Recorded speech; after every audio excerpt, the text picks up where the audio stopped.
اکابرین علماء نے اتنی قدر کی علماء کی کہ حد کر دی. مولانا محمد قاسم نانوتوی رحمت اللہ علیہ نے اعلان کیا کہ دارالعلوم دیوبند کی بنیاد ایسے آدمی کے ہاتھ سے رکھواؤں گا جس کے دل سے کبیرہ گناہ تو گیا، کبھی صغیرہ کا بھی گزر نہیں ہوا.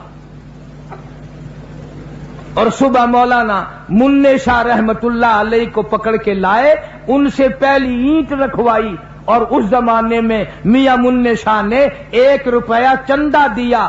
دارالعلوم دیوبند والوں کو اولیاء کرام کی اتنی قدر ہے، وہ روپیہ آج تک دیوبند کے خزانے میں موجود ہے.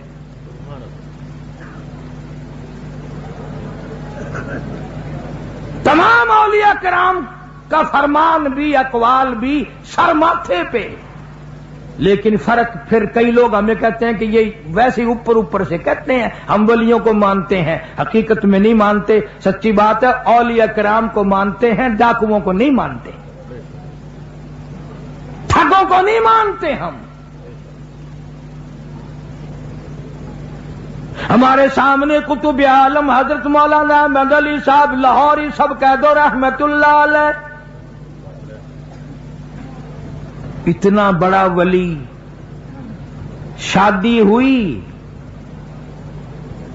تمہارے سرحد میں شادیاں ہوتی ہیں، محلہ رج جاتا ہے، بلکہ آج کل جس محلے میں شادی ہو کتے بھی رج جاتے ہیں. اتنا کھانا ضائع جاتا ہے جتنا کھایا نہیں جاتا. اور اب تو اور بیماری آئی ہے، کھڑے ہو کے کھانے لگ گئے شادیوں پہ لوگ. وہ میزیں ایسی بنا رکھی ہیں جیسے آپریشن روم میں تختہ نہیں ہوتا، کبھی ادھر دوڑ گئے کبھی ادھر دوڑ گئے.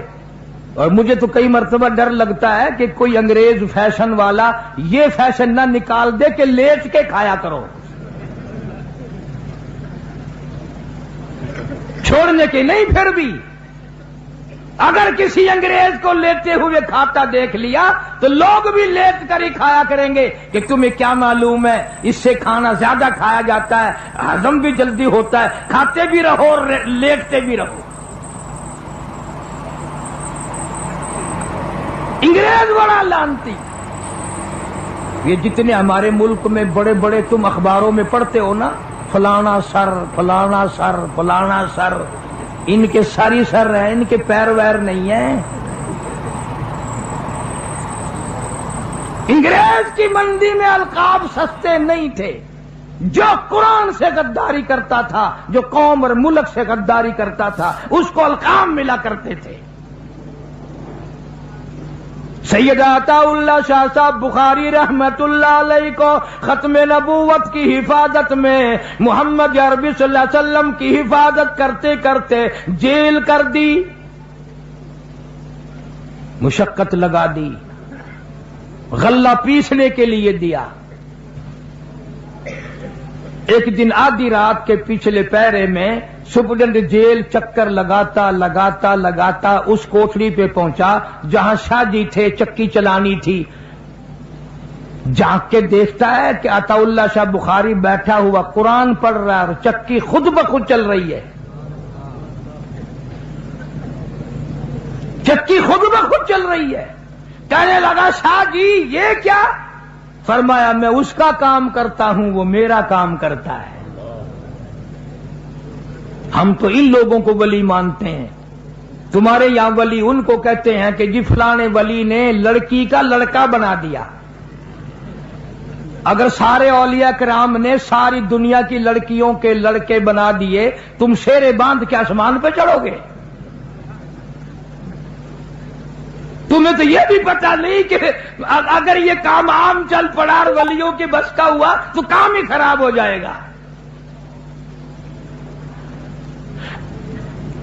مولانا احمد علی صاحب لاہوری رحمت اللہ علیہ کی یہاں شادی ہے، پہلی رات ہے، پہلا دن ہے، گھر میں فاقہ ہے.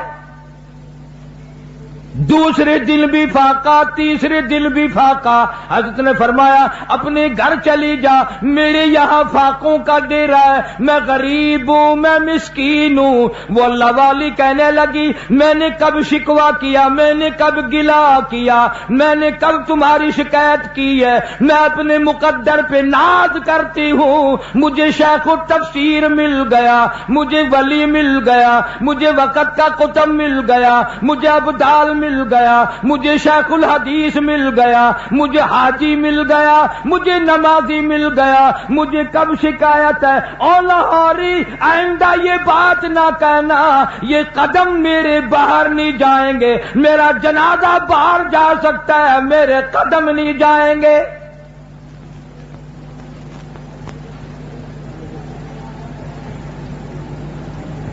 ساری زندگی میں بے نماز کے ہاتھ کی روٹی نہیں کھائی، ساری زندگی میں مولانا احمد علی صاحب لاہوری رحمت اللہ علیہ نے بے نماز کے ہاتھ کا پانی نہیں پیا۔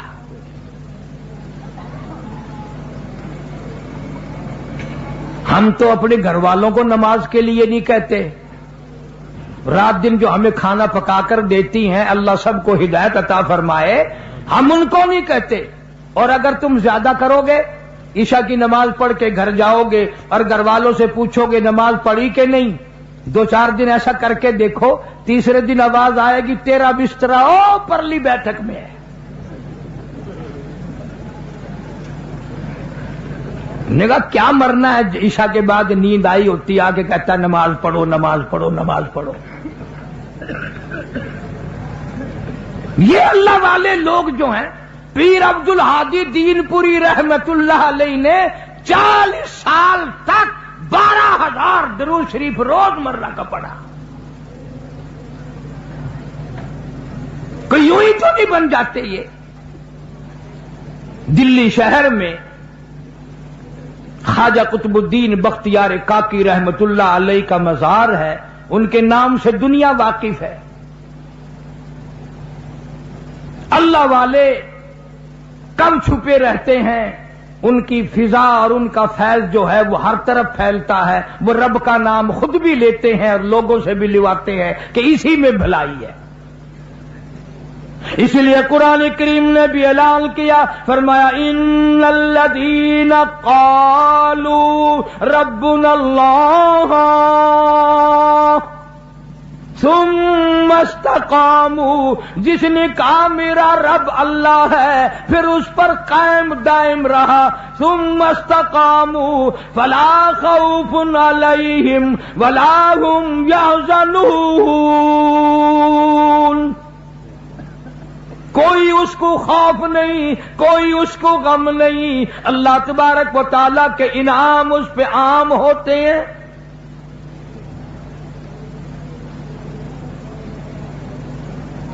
ولی جو ہوتا ہے اس کو تو ہر وقت فکر رہتا ہے کہ ایسا نہ ہو میرا رب کسی معاملے میں مجھ سے ناراض ہو جائے، وہ دنیا نہیں بٹورتا۔ خواجہ ابراہیم ابن ادہم سب کہہ دو رحمت اللہ علیہ بڑے ولیوں میں سے گزرے ہیں، بلخ کے بادشاہ تھے، خود بخود بغیر کسی تحریک کے تخت و تاج چھوڑ کر درویشی اختیار کر لی، فقیری اختیار کر لی، اور جب کبھی دوسرے کسی موقع پر تشریف لاتے تو بادشاہ کہتا کہ آپ کا تخت حاضر ہے، اگر ارادہ ہو تو لے لیں آپ۔ یہ اس زمانے کی بات کر رہا ہوں، آج تخت تو کون دے گا کسی کو؟ تختہ مردہ نوانے کے لیے دینے کو کوئی تیار نہیں، کون دے؟ تخت تو بڑی مہنگی چیز ہے نا، کون دے؟ مگر خواجہ صاحب ابراہیم ابن ادہم رحمت اللہ علیہ نے جواب دے دیا اور کہنے لگا بادشاہ تجھے تیری سلطنت میں ساری عمر میں وہ مزہ نہیں آیا ہوگا جو مجھے ایک سجدے میں مزہ آتا ہے۔ امن هو قانت آناء اللیل، ساجدا وقائما يحذر الآخرة ويرجو رحمت ربی. اللہ فرماتے ہیں کہ جب میرا بندہ پچھلی رات کو تنہائی میں خلوت میں پیار سے محبت سے قرآن پڑھتا ہے میں اپنے بندے کا منہ چوم لیتا ہوں.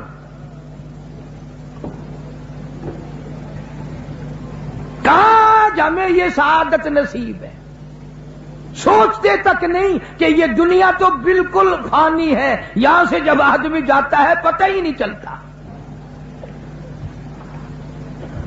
یہاں ضلع جنگ میں دریا چناب پہ ایک ہیڈ ہے, ہیڈ تریمو. میں وہاں گیا تو پتہ چلا کہ کئی دن ہو گئے ایک لاش تیرتی ہوئی آئی دریا میں, قتل کر کے پھینک دیا. سرکاری آدمیوں نے لاش کو پکڑ کے بستی والوں کے حوالے کر دیا کہ یار مسلمان کی میت ہے, دفن کفن کرو. مولوی صاحب نے لاؤڈ اسپیکر کھولا اور آنا آنا 2-2 4-4 نے چندہ مانگا کہ بے وارسی لاش ہے, کفن خریدنا ہے.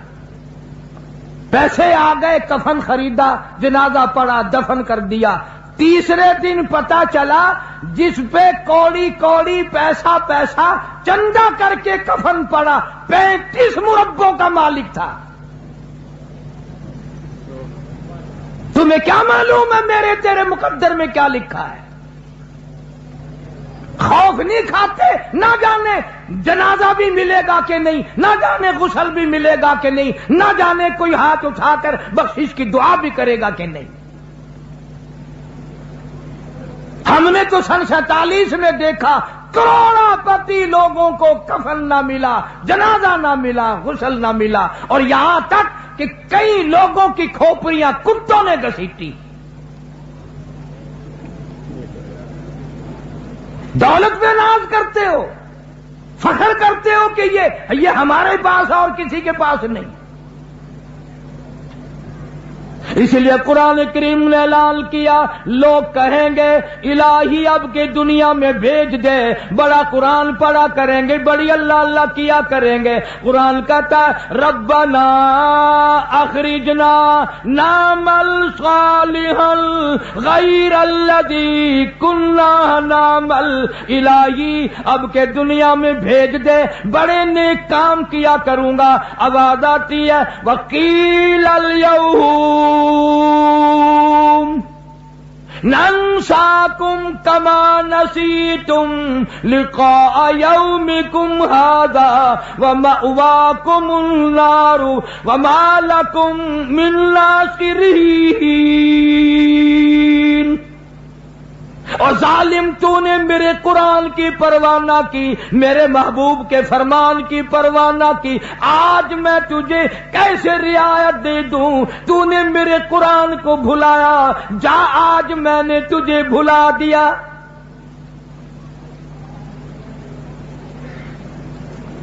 کون سا وہ وقت آئے گا جب یہ امت جاگے گی؟ وہ کون سا وقت آئے گا جب نفع نقصان کو سمجھیں گے؟ وہ کون سا وقت آئے گا جب آبادی اور بربادی میں فرق کرے گی قوم؟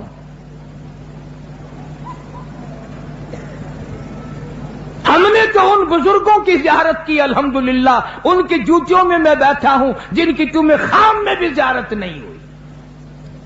16 مہینے الحمدللہ شیخ العربی والعجم مولانا سید حسین احمد صاحب مدنی سب قید رحمت اللہ علیہ حضرت کی جوتیوں میں بیٹھا ہوں. اور یہ وہ نوجوان تھا مقدروں والا جس نے سرکار مدینہ صلی اللہ علیہ وسلم کے گنبد خضرا کی جالیوں کی چھاؤں میں بیٹھ کر 18 برس تک پیغمبر کی حدیث پاک پڑھائی. یہ سارے شیخ الحدیث پڑھاتے ہیں قال قال رسول اللہ صلی اللہ علیہ وسلم. اور شیخ مدنی جب وہاں بیٹھ کے پڑھاتے تھے فرماتے تھے قال صاحب الروضہ, اور لوگوں یہ روزے والا تمہیں یوں کہتا ہے. اس حالت میں وہاں تعلیم دی, اتنی غربت تھی. یوں لکھا ہے نقش حیات میں کہ ایک چھٹانک مسور کی دال کا پانی ابلا ہوا 11 آدمی گھر کے پی کے سو جایا کرتے تھے. تنخواہ لے کر نہیں وہاں پڑھایا, وظیفہ لے کر نہیں پڑھایا, کسی حکومت کا جنٹ بن کے نہیں پڑھایا. اللہ والا اتنا بڑا عاشق تھا سرکار کا، شام کے تھوڑے سے اندھیرا ہوتے ہی مدینے کی گلیوں سے سبزیوں ترکاریوں کے چھلکے اٹھا لاتے، چھلکے اکٹھے کر لاتے، ان کو پانی میں دھو کر چاقو سے کاٹ کر چبا چبا کر اوپر سے پانی پی کر رات کو ریاض الجنہ میں کھڑے ہو کر قرآن پڑھا کرتے تھے۔ یہ ایسے لوگ تھے جنہوں نے اپنے دین ایمان کی بھی حفاظت کی، اور 70,000 شاگرد مولانا مدنی کا عرب میں ہے، 70,000 شاگرد۔ ایک ایک بزرگ کو لے لو، کمال ہی کمال کر دیا۔ مولانا اشرف علی تھانوی صاحب قید رحمت اللہ علیہ، جنہوں نے اپنے زمانے کے لوگوں کی اتنی بڑی اصلاح فرمائی، 1300 کتاب لکھ کر دے گئے کہ اس پہ عمل کرو انشاءاللہ سیدھے جنت میں پہنچ جاؤ گے۔ بات ہے ساری عمل کی، نہ دولت پہ بگڑو، نہ عورت کے پیچھے بگڑو، نہ حکومت کے پیچھے بگڑو، یہ تین ہی چیزیں تو برباد کرتی ہیں آدمی کو۔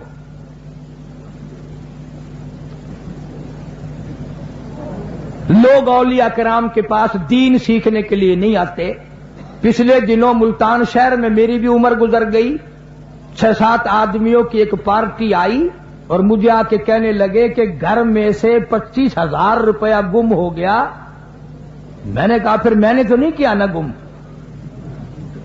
انہوں نے کہا نہیں، تو اتنا بڑا عالم ہے، جگہ جگہ تیری کیسٹ چلتی ہے، لوگ بڑا سنتے ہیں، شوق کرتے ہیں، ہم پوچھنے آئے ہیں کہ وہ ہمارا روپیہ کس نے ایمانداری کی بات کی نا کہ مجھے پتا نہیں، وہ ماننے ہی نہیں۔ پھر میں نے ان کو اٹھانے کے لیے ڈکوسلا مار دیا، میں نے کہا 12,500 لوں گا پھر بتاؤں گا۔ وہ تو غریب بچوں کے پیسے ہیں، وہ تو غریب آدمی ہے۔ میں نے کہا اب سارے چلے گئے، اب امیر ہے وہ۔ نماز کی بات پوچھنے کوئی نہیں آتا، قرآن کی بات پوچھنے کوئی نہیں آتا، ایسی ایسی باتیں پوچھنے آتے ہیں کہ بتا ہمارا پیسہ کون لے گیا۔ اور میں نے کہا علاقے کے تھانے دار سے پوچھ لے جا کے، مجھے کیا پتا ہے۔ وہ ایک لطیفہ یاد آیا، ایک آدمی تھا روزہ نہیں رکھتا تھا، سحری کھاتا تھا گھر والوں کے ساتھ۔ اس کو پتا تھا کہ سحری میں دودھ جلیبی چلتی ہے، سوئیاں چلتی ہیں، کھیر چلتی ہے، تو گھر میں سے کسی نے کہہ دیا بدبخت تو روزہ تو رکھتا نہیں، سحری کھاتا ہے۔ کہنے لگا ہاں مجھے پکا کافر بنا دو، میں روزہ نہیں رکھتا تو کم سے کم سحری تو کھاتا ہوں نا، تم مجھے پکا ہی کافر بنانے لگے ہو۔ مطلب کی بات اس نے بھی ڈھونڈ لی۔ اور آج کل تو بڑے عجیب ماحول بنے ہوئے۔ لاہور میں ایک آدمی 150 روپے کا جوتا خرید کے لایا، آگے رکھ کر نماز پڑھنے لگا، تو کن کی آنکھوں سے جوتے کو بھی دیکھ رہا تھا کوئی لے نہ جائے، اور چور کی بھی نگاہ تھی نمازی میں۔ نیک بن گیا، مبلغ بن گیا، کہنے لگا شرم نہیں آتی، نماز بھی پڑھتے ہیں، جوتا بھی تاڑتے ہیں۔ اس نے ذرا نیچے کی جوتا اٹھا کے بھاگ گیا۔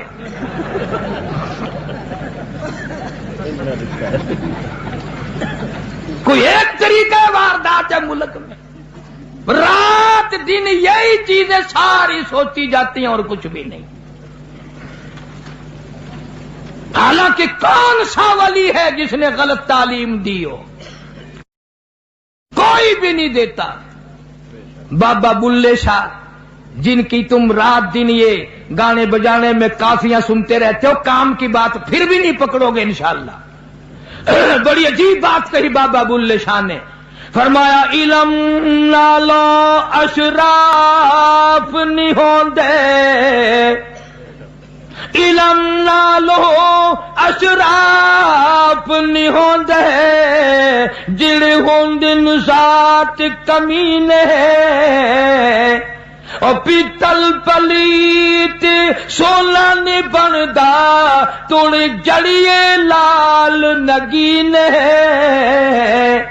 شوم کلو خیرات نہیں ملتی توڑے ہون مال خزینے بلے شاہ بن توحید جنت نہیں ملتی توڑے مریے شہر مدینے سبحان اللہ اللہ کی وحدانیت اور اس کا وحدہ لا شریک ہونا جب تک دماغ اور دل میں خون کے قطرے قطرے میں نہیں بس جائے گا ولی ہو ہی نہیں سکتا.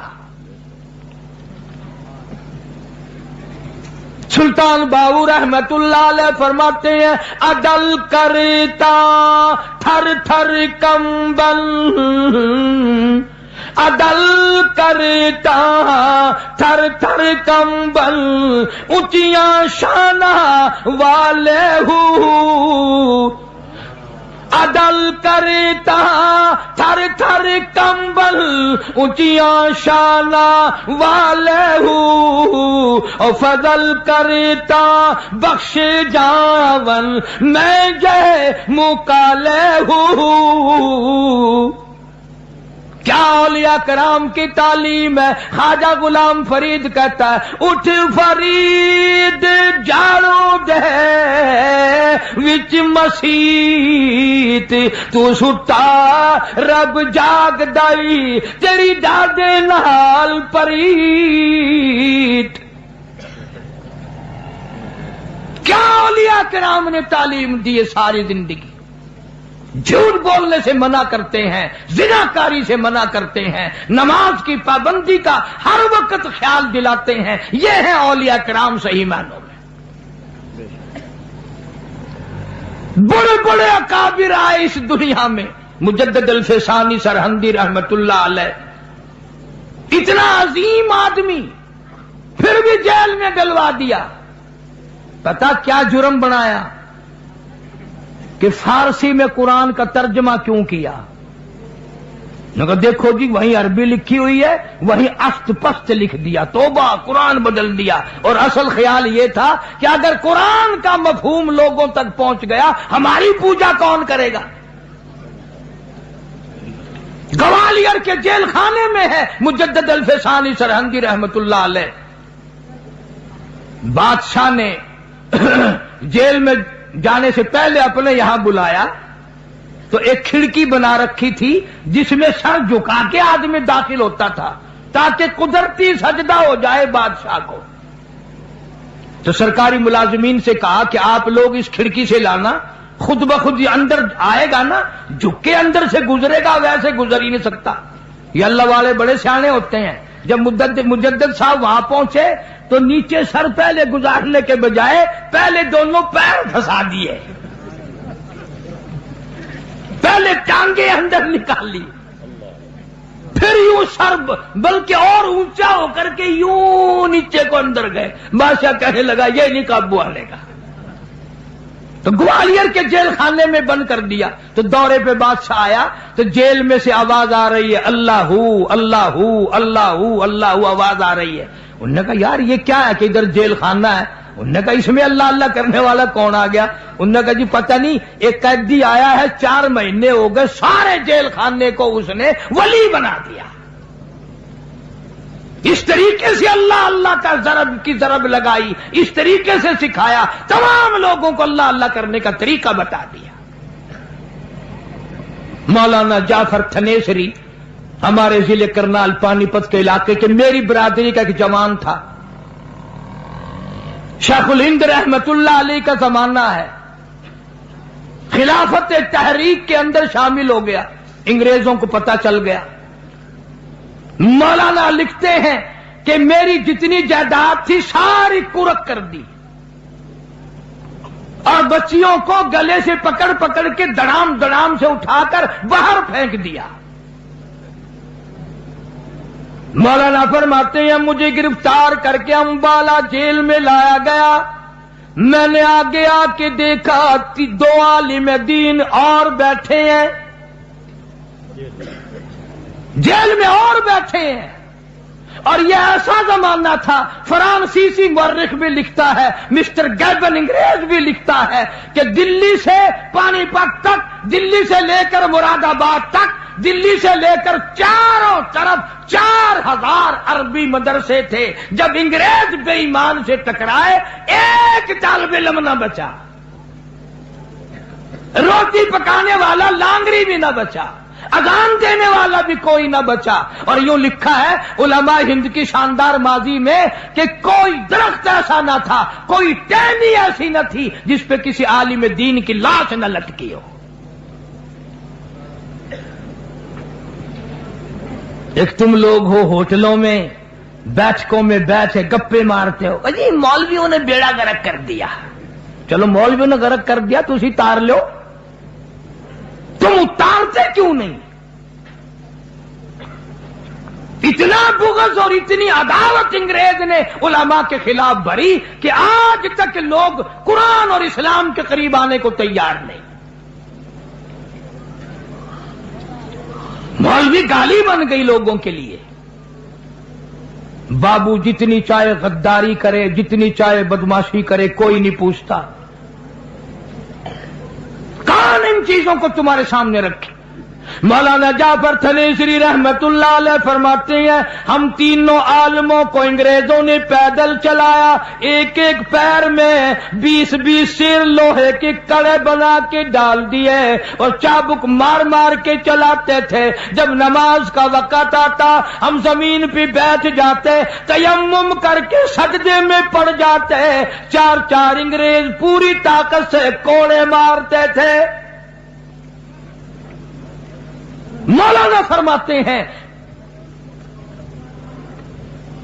جو اس سجدے میں مزہ آیا وہ زندگی میں پھر آیا ہی کبھی نہیں. لاہور لایا گیا, فرماتے ہیں جیل میں ہمیں بند کر دیا گیا. تیسرے چوتھے دن ایک پرچہ ملا ہمیں کہ پرسوں تمہیں پھانسی دیا جائے گا. اب وہ جو آرڈر لے کر آیا تھا وہ قریب ہی کھڑا تھا تو تینوں مولوی بڑے خوش ہوئے, مبارک ہو مبارک ہو. آپس میں اچھلنے لگے, کودنے لگے, ایک دوسرے کو مبارکباد دینے لگے. وہ جو آرڈر پھانسی کا لے کے آیا تھا نا وہ کہنے لگا مولویوں یہ پھانسی کا پرچہ ہے, شادی کا کارڈ نہیں ہے. یہ کہنے لگے ہمیں بڑا انتظار تھا کب وہ وقت آئے شہادت کی موت ملے. ہم نے قرآن پڑھا وَلَا تَقُولُوا لِمَن يُقْتَلُ فِي سَبِيلِ اللَّهِ, جو اللہ کی راہ میں شہید ہو جائے اس کے نام پہ جو اپنا سر کٹا دے, قرآن ایمان کے پیچھے سر کٹا دے, خدا کہتا بل احیاء وہ زندہ ہے وَلَٰكِن لَّا تَشْعُرُونَ, تم اس کی زندگی کا شعور نہیں رکھتے, تمیز نہیں رکھتے. اس نے جا کر انگریز کو بتا دیا کہ وہ مولوی تو بڑے خوش ہو رہے ہیں کہ پھانسی آئیں گے, شہید ہو جائیں گے. اب مولویوں کو خوش کون ہونے دیتا ہے؟ انگریز کہنے لگا ہم نے مولویوں کو خوش نہیں ہونے دینا, پھانسی کینسل کر دی.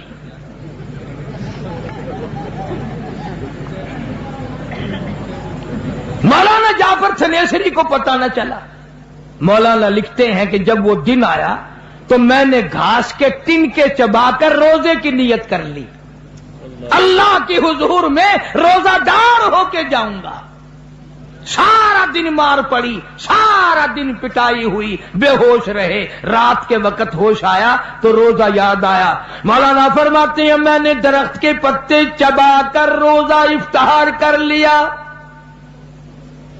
پھر لکھتے ہیں مجھے ایسے پنجرے میں بند کیا گیا, نوکدار تار لگائے, نہ میں کھڑا ہو سکتا تھا, نہ میں بیٹھ سکتا تھا, نہ میں سیدھا ہو سکتا تھا. مجھے یقین ہو گیا میرا آخری وقت ہے. میں نے ہر سانس میں درود شریف پڑھنا شروع کر دیا. موت آئے زبان پہ درود پاک ہو, آقا کی ذات پہ درود پاک پڑھتا پڑھتا چلا جاؤں. ہر لمحہ ہر سانس میں درود پاک پڑھتا رہا. اچانک مجھے چکر آیا, غش آیا, بے ہوشی آئی, میں نوکدار تاروں پہ گرا. ادھر مجھے کالی کملی والے کا دیدار مل گیا. مجھے حضور اکرم صلی اللہ علیہ وسلم کی زیارت ہو گئی. فرماتے ہیں ساری زندگی میری تمنا رہی اے کاش پھر وہ پنجرا آئے، پھر میں اسی طرح درود پاک پڑھوں، پھر سرکار دو جہاں کا دیدار ملے۔ یہ غازی علم الدین شہید ہے، سب کہہ دو رحمت اللہ علیہ۔ لاہور میں کراڑ نے رنگیلا رسول کے نام سے کتاب لکھی، آقا مدنی صلی اللہ علیہ وسلم کی توہین کی، جا کر اس کو قتل کر دیا۔ میاں والی جیل میں مولانا قاضی احسان احمد۔ السلام علیکم ورحمۃ اللہ وبرکاتہ۔ بیان سنے حضرت مولانا قاری محمد حنی ملتانی صاحب، حضرت مولانا منع شاہ رحمۃ اللہ علیہ دارالعلوم دیوبند کے گمنام ہیرو، اللہ تعالیٰ ان کو جنت الفردوس میں جگہ عطا فرمائے، آمین۔ السلام علیکم ورحمۃ اللہ وبرکاتہ۔